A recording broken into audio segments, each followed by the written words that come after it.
How did you get into your preservation activities? What started you on that path? Enid Sales, I wish she was alive. You would have adored interviewing her. She was a caustic old dame. She was a grande dame and a great dame, and that's what Howard Brunn used to call her.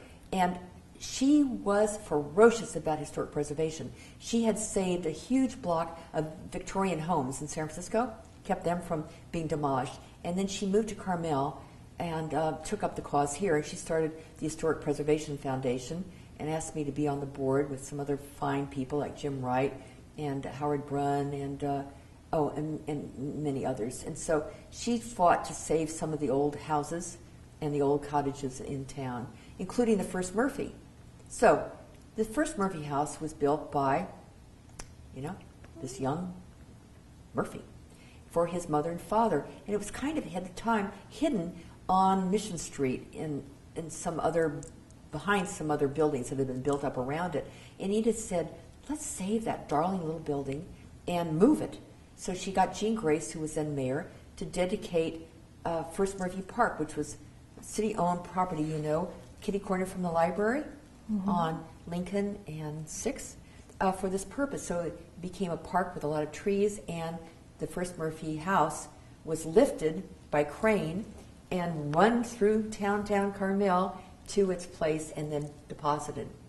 And the man to operate the crane said he would do it, but he wanted a certain amount of money, which Enid didn't have and wasn't able to fundraise for. And she said, oh, gee, that's going to be a kind of a problem. And he said, my daughters are crazy about Clint Eastwood.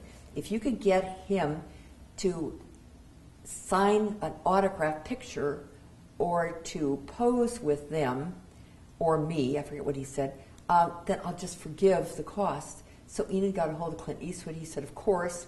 So he did the posing and the autographing, and the house was plopped down on this property at First Murphy Park.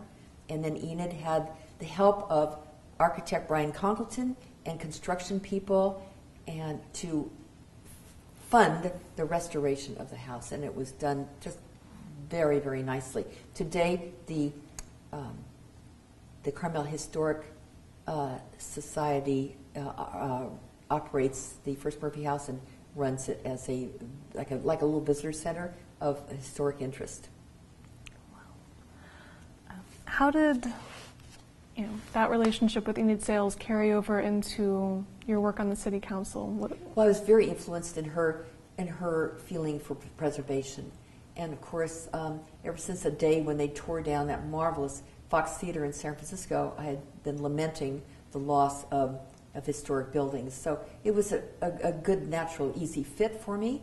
I know we used to go to the California Coastal Commission meetings and argue for preservation of various things, and she just was inspiring, really, really inspiring. She was feisty. She didn't really give a damn what people thought about her, so she ired a lot of people. A lot of people found her irritating. I just found her fascinating and absolutely true to her beliefs and to her standards.